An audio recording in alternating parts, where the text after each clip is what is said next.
Muy buenas, seguimos en nuestra grabación del libro El modelo de transformación social del Antiguo Testamento de la doctora Lambda Cobb y vamos a ver el capítulo 9 que habla sobre la iglesia. Y yo quiero que vaya usted a un versículo bíblico que está en el libro de Números capítulo 1 del 48 al 50. Dice, porque el Señor le había dicho a Moisés y a la tribu de Leví, no la incluirás en el censo de los hijos de Israel, más bien tú mismo los pondrás a cargo del santuario del pacto. En Tito capítulo 1 versículo 5 dice así, la palabra de Dios, te dejaré en Creta para que pusieras en orden lo que quedaba por hacer, y en cada pueblo nombrarás ancianos de la iglesia, de acuerdo a las instrucciones que te di.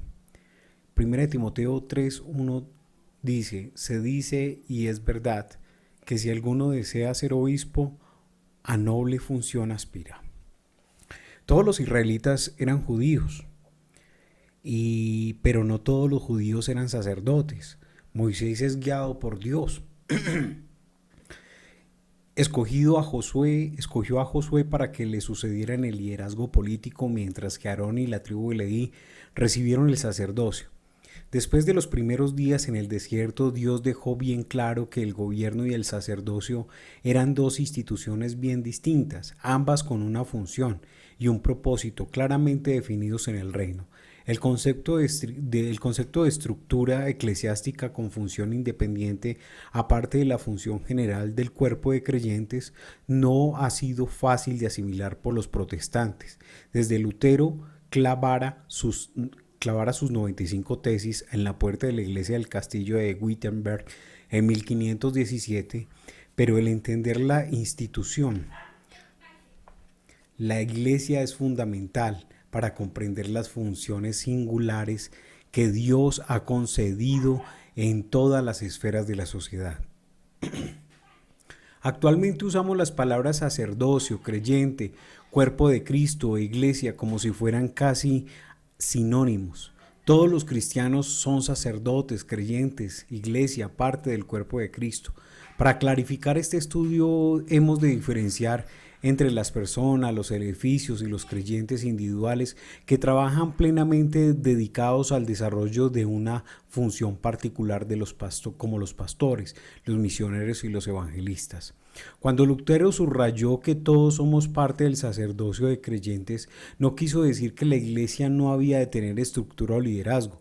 Lo que quiso decir es que no es necesario un sacerdote que nos represente ante Dios. Gracias a la obra de la cruz de Cristo, en nuestras vidas todos tenemos libertad para presentarnos delante de Dios. Bajo el liderazgo de Lutero y de sus seguidores, se creyó una estructura eclesiástica como pastores, ancianos y diáconos. Como creyentes, se nos exhorta a confraternizar los domingos. Algunos acuden el lunes a trabajar al mismo edificio o iglesia que visitaron el domingo anterior.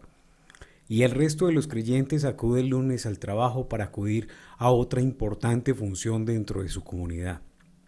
A todo Israel se le enseñó que fuera santo, pero la tribu de Leví, los sacerdotes, debían ser modelos de santidad para el resto de la nación. El libro de Levítico se ocupa primordialmente de su función singular como institución eclesiástica. Hablemos de los nombramientos de los sacerdotes. En Números capítulo 1 del 47 al 50 se puede apreciar el proceso de selección del sacerdocio, que es completamente distinto a la elección de los líderes políticos. En Deuteronomio capítulo 1 versículo 13, Dios instruye a Moisés para que el pueblo escoja a sus representantes políticos, pero al escoger el sacerdocio, Dios mismo hace la selección.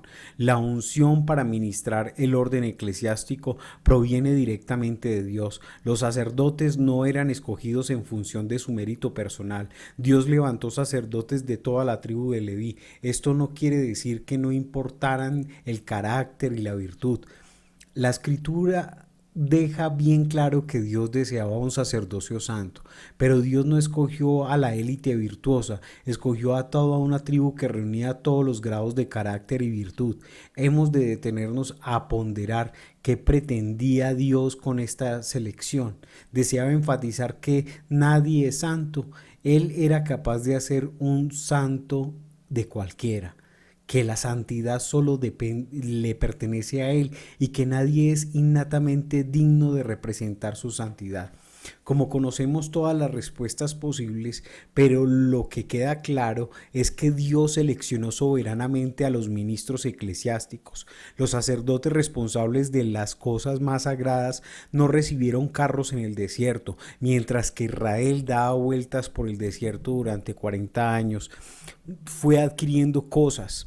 Los carros se repartieron entre cada una de las tribus. Los levitas recibieron muy pocos y los coatitas, que transportaban los objetos más sagrados del tabernáculo, no recibieron ninguno. Se les exigía que transportaran el tabernáculo y todos los utensilios para la oración y el sacrificio sobre sus espaldas. Una y otra vez Dios les animó a que se contestaran con una singular herencia en el Señor, la consecuencia de no recibir carros y de tener además que transportar el tabernáculo. Impulsó una limitación a la capacidad del sacerdocio para adquirir riqueza. Esto no quiere decir que tuvieran que vivir en la pobreza, pero su poder económico fue limitado entre su pueblo. El sacerdocio debía obtener su provisión de las ofrendas y recibió pequeñas parcelas de tierra para el cultivo en cada uno de los territorios de las demás tribus. Estas directrices hicieron que el sacerdocio dependiera exclusivamente de la gente a la que ministraban. Tenían toda autoridad para hablar en el nombre de Dios y para representarle ante la comunidad, pero no ejercían plena autoridad. Dios limitó su poder político y económico en la comunidad. El sacerdocio no recibió tierras. Cuando salieron de Egipto, habían 13 tribus en Israel. Los 12 hijos de José alcanzaron categoría de tribus de parte de su abuelo Jacob cuando formaron gobierno y comenzaron a preparar su futuro en Canaán. Dios dejó bien claro que solo 12 tribus disponían de territorio o tierra tribal. La tribu 13ª, los levitas, tendrían su herencia en Dios. Esto significa que los sacerdotes no tenían que formar gobierno como las demás tribus, ni tenían que reclutar un ejército como se les ordenó a las demás tribus. Los levitas debían repartirse entre las 12 tribus y territorios y ser representantes sacerdotales de Dios para todos ellos. Los sacerdotes fueron los primeros proveedores de la asistencia sanitaria básica. Hasta que se desarrolla la comunidad científica, el sacerdocio atendía a las necesidades sanitarias básicas del pueblo. Si contraían una infección, debían acudir al sacerdote. Él debía ponerlos en cuarentena y volver a examinarles unos días después. Los sacerdotes enseñaban las leyes dietéticas que trataban de la nutrición y la salud. Los sacerdotes oraban y presentaban las necesidades del pueblo ante Dios. Los sacerdotes ofrecían sacrificios por los pecados. El resultado de todo esto fue que los sacerdotes tenían que moverse constantemente en el mundo material pragmático de las leyes divinas de la naturaleza y en el mundo invisible de la intercesión soberana de Dios. Él no permitió a los levitas desarrollar la mentalidad de que el mundo visible era secular y el invisible sagrado. Bajo Dios y el otro bajo el hombre. Sus representantes tenían que ministrar cada día a las necesidades físicas concretas, así como a las del hombre interior. Los profetas ungían a los reyes, pero no les nombraban. Esto quedaba claro en el proceso que vivió Israel cuando quiso tener su primer rey. Israel acude a Samuel, el profeta de aquel tiempo, para consultar a Dios. Samuel consulta a Dios y Dios le responde que esta no es una buena idea. Pero los sacerdotes y los profetas no controlan esta decisión, sino el pueblo. Y finalmente Israel decidió tener un rey a pesar de que Dios no lo deseaba. Entonces Dios dice a Samuel que vaya y unja a Saúl y ore por él, porque si Israel insiste en tener un rey, Dios quiere que escojan a Saúl, pero este aún no había sido coronado oficialmente rey cuando fue ungido. Solo el pueblo puede conferir a Saúl la autoridad de gobernar. Saúl no fue nombrado rey hasta que todo el pueblo acudió a Gilgal y lo confirmó como rey en la presencia del Señor. Prácticamente el mismo proceso tuvo lugar en la elección de David y Salomón. La tribu de Leví tenía influencia política, pero no control político. La autoridad del sacerdocio, como la autoridad en cualquier otra esfera, era limitada. La confusión de autoridad política y la autoridad sacerdotal en la escritura acarreó graves consecuencias. Hay dos ejemplos que destacan. El primero es un incidente en que estamos bastante familiarizados en Primera de Samuel capítulo 13 del 1 al 13. Saúl había salido a la guerra y obtenido una victoria. Él y sus tropas esperaban en el campo de batalla al profeta Samuel, que Samuel llegara y ofreciera el sacrificio a Dios para poder regresar a la casa. Samuel se retrasó y Saúl se impacientó y finalmente Saúl decidió ofrecer él mismo el sacrificio. Cuando Samuel llegó le preguntó: ¿qué has hecho? Ahora te digo que tu reino no permanecerá. Saúl, no estando contento con recibir de Dios un liderazgo político, quería más poder. También quería la autoridad sacerdotal sobre el pueblo y acabó perdiendo el reino para confundir las esferas conferidas por Dios. Hallamos una confusión similar en la vida de David. David amaba a Dios y le encantaba adorar. Él usaba su poder político para ayudar a edificar el sacerdocio, el tabernáculo y en última instancia el templo. Este respaldo no parece sufrir críticas en la escritura. Sin embargo, en cierta ocasión David confundió su función de rey con la de sacerdote. Las consecuencias fueron trágicas. David, siendo coronado rey de Israel, conquistando con éxito Jerusalén y derrotando a los filisteos, un ejército invasor, había arrebatado el arca del pacto, como lo dice en segunda de Samuel y capítulo 6:1. David decidió que había llegado la hora de recuperar el arca robada. Una vez más David reunió 30 batallones de soldados escogidos de Israel. Asumió esta tarea como una empresa militar. Recurrió a la fuerza del ejército y a la autoridad política para recuperar el arca, cosa que Dios no podía bendecir. Al llegar a la parcela de Nacón, los bueyes tropezaron, pero Usa extendió las manos, sostuvo el arca de Dios, y cuando el hombre que intentó sujetar el arca cayó muerto, David supo que Dios no estaba en aquella empresa.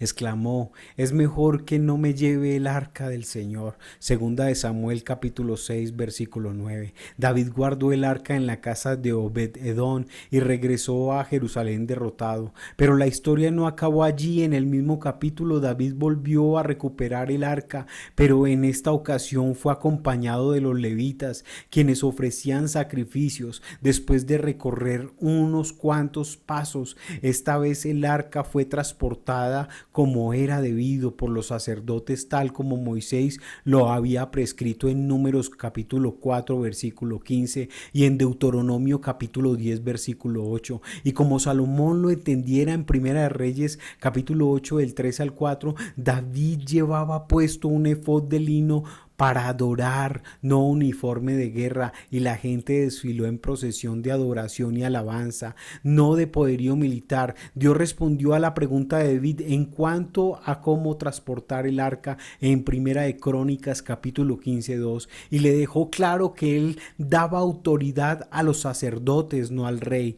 Los profetas eran los consejeros del rey, pero no eran reyes. Dios no dio toda la autoridad de su reino a una esfera o a persona. El sacerdocio tenía autoridad, pero no toda. Las autoridades políticas de Israel también tenían autoridad, pero era diferente a la de los sacerdotes sometidos a Dios. Tenían que funcionar juntos bajo un sistema de controles y equilibrios. Todo Israel debía de ser santo, pero los sacerdotes tenían que ser modelos de santidad para la comunidad. El libro de Levítico contiene instrucciones fundamentales para el sacerdocio en cuanto a cómo habían de vivir y cómo habían de comportarse. Ellos tenían que desempeñar una función especial en la comunidad, pero no era la única función conferida por Dios. Vamos a hablar de lo secular frente a lo sagrado. El pensamiento divino entre lo secular y lo sagrado es probablemente más patente en el orden eclesiástico que en ningún otro ámbito. Hoy es bastante común entre los cristianos pensar si uno es realmente espiritual, realmente obediente a Dios, será pastor, misionero, evangelista. Muchos cristianos creen que las demás vocaciones son menos importantes. De ahí que actualmente la mayoría de los cristianos se sienten en bancos sin tener idea clara de lo que Dios les ha llamado a hacer, esperando que el pastor y el liderazgo de la iglesia lo hagan todo. Esto no fue nunca designio de Dios, según el plan de Dios. Cada creyente debe desempeñar una función para alcanzar y enseñar a la comunidad la función sacerdotal. Era singular, específica y una entre todas muchas funciones. Jesús comprendió la importancia de mantener cada esfera en su propio dominio. Cuando vio que los cambistas habían instalado su negocio dentro de los muros del templo, les arrojó a la calle. No dijo que fuera malo cambiar dinero, dijo que aquello no tenía cabida en el templo de su padre. Enfatizó la función del lugar eclesiástico de reunión como casa de oración. Para evangelizar a toda criatura y discipular a todas las naciones debemos de redescubrir la función específica de la institución eclesiástica y cómo se relaciona con el llamado y la autoridad en cada una de las otras esferas. Vamos a hablar de ayuda para profundizar en este estudio.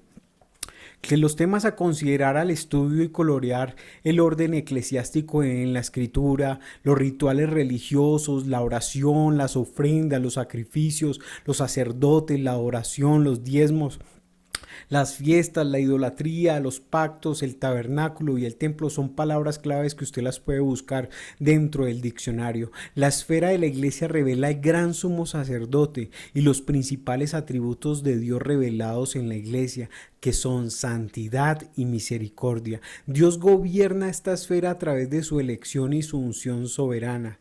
El color usado con que usted va a hacer este tipo de profundización va a ser el dorado. Declaración de propósito vocacional y operativa. El orden eclesiástico está llamado a representar a Dios ante su pueblo, proveer para el discipulado de los creyentes, enseñar la naturaleza y el carácter de Dios y su palabra, aplicándola a la obra y al camino de la fe para facilitar la expresión de la fe en la adoración y los sacramentos de la iglesia y para ser un modelo moral de las normas absolutas de la verdad de Dios. Grandes temas: llamar a la sociedad a responsabilizarse con la palabra de Dios. Notas para todos los creyentes, por favor. Muchos cristianos permanecen sentados en las iglesias del mundo anhelando tener un verdadero llamado como pastores o misioneros.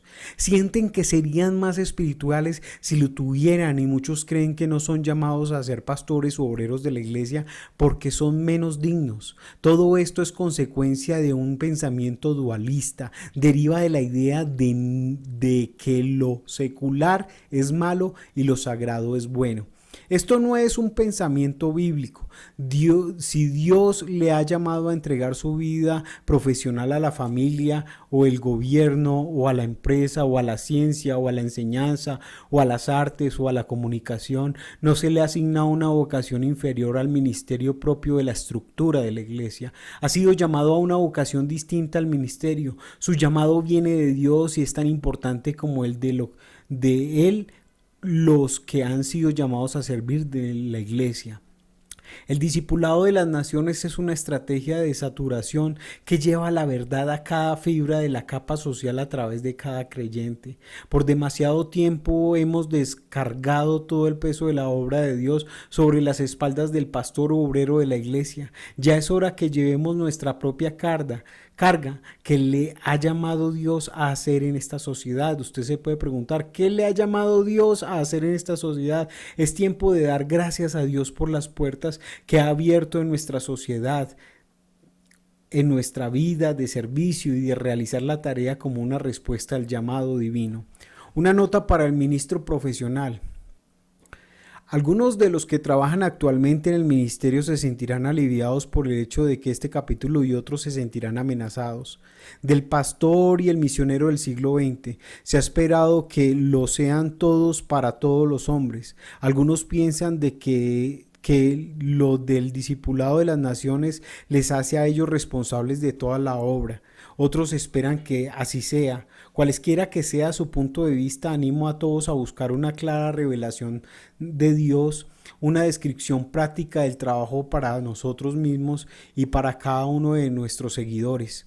Cuando el 80% del cuerpo de Cristo que no haya sido llamado al ministerio de la iglesia sienta la libertad de hacer lo que Dios le está encomendando, entonces los que estamos dedicados plenamente al ministerio podremos centrarnos en nuestro llamado. Algunos están en el ministerio, nos preguntan, ¿por qué andamos por ahí hablando de discipular a las naciones en vez de hacerlo? No estoy segura de qué quieren decir, pero lo que sí sé es que es responsabilidad del sacerdocio enseñar y clarificar al cuerpo de Cristo a su tarea. No nos corresponde a nosotros crear empresas y fundar bancos. Nuestra tarea consiste en enseñar, discipular a los empresarios y a los banqueros en pleno consejo de Dios por lo que respecta a su llamado. No es tarea nuestra presidir el gobierno y redactar constituciones. Nuestra tarea consiste es enseñar a los que Dios nos ha llamado a ejercer esas vocaciones, a desempeñar sus responsabilidades de acuerdo a la palabra de Dios. No es tarea nuestra ser padre de una familia, sino enseñar al padre la verdadera paternidad de Dios. Esto es tan claro y tan simple que a veces me asombra tanta confusión. La única explicación que puedo dar a tan ingente confusión es que nos hallamos inmersos en la división secular sagrado, que somos incapaces de concebir el llamado de Dios en los que están afuera de la institución eclesiástica. No hay que cubrir todas las esferas bajo la estructura de la iglesia, pero el cuerpo de Cristo debe ser despedido cada domingo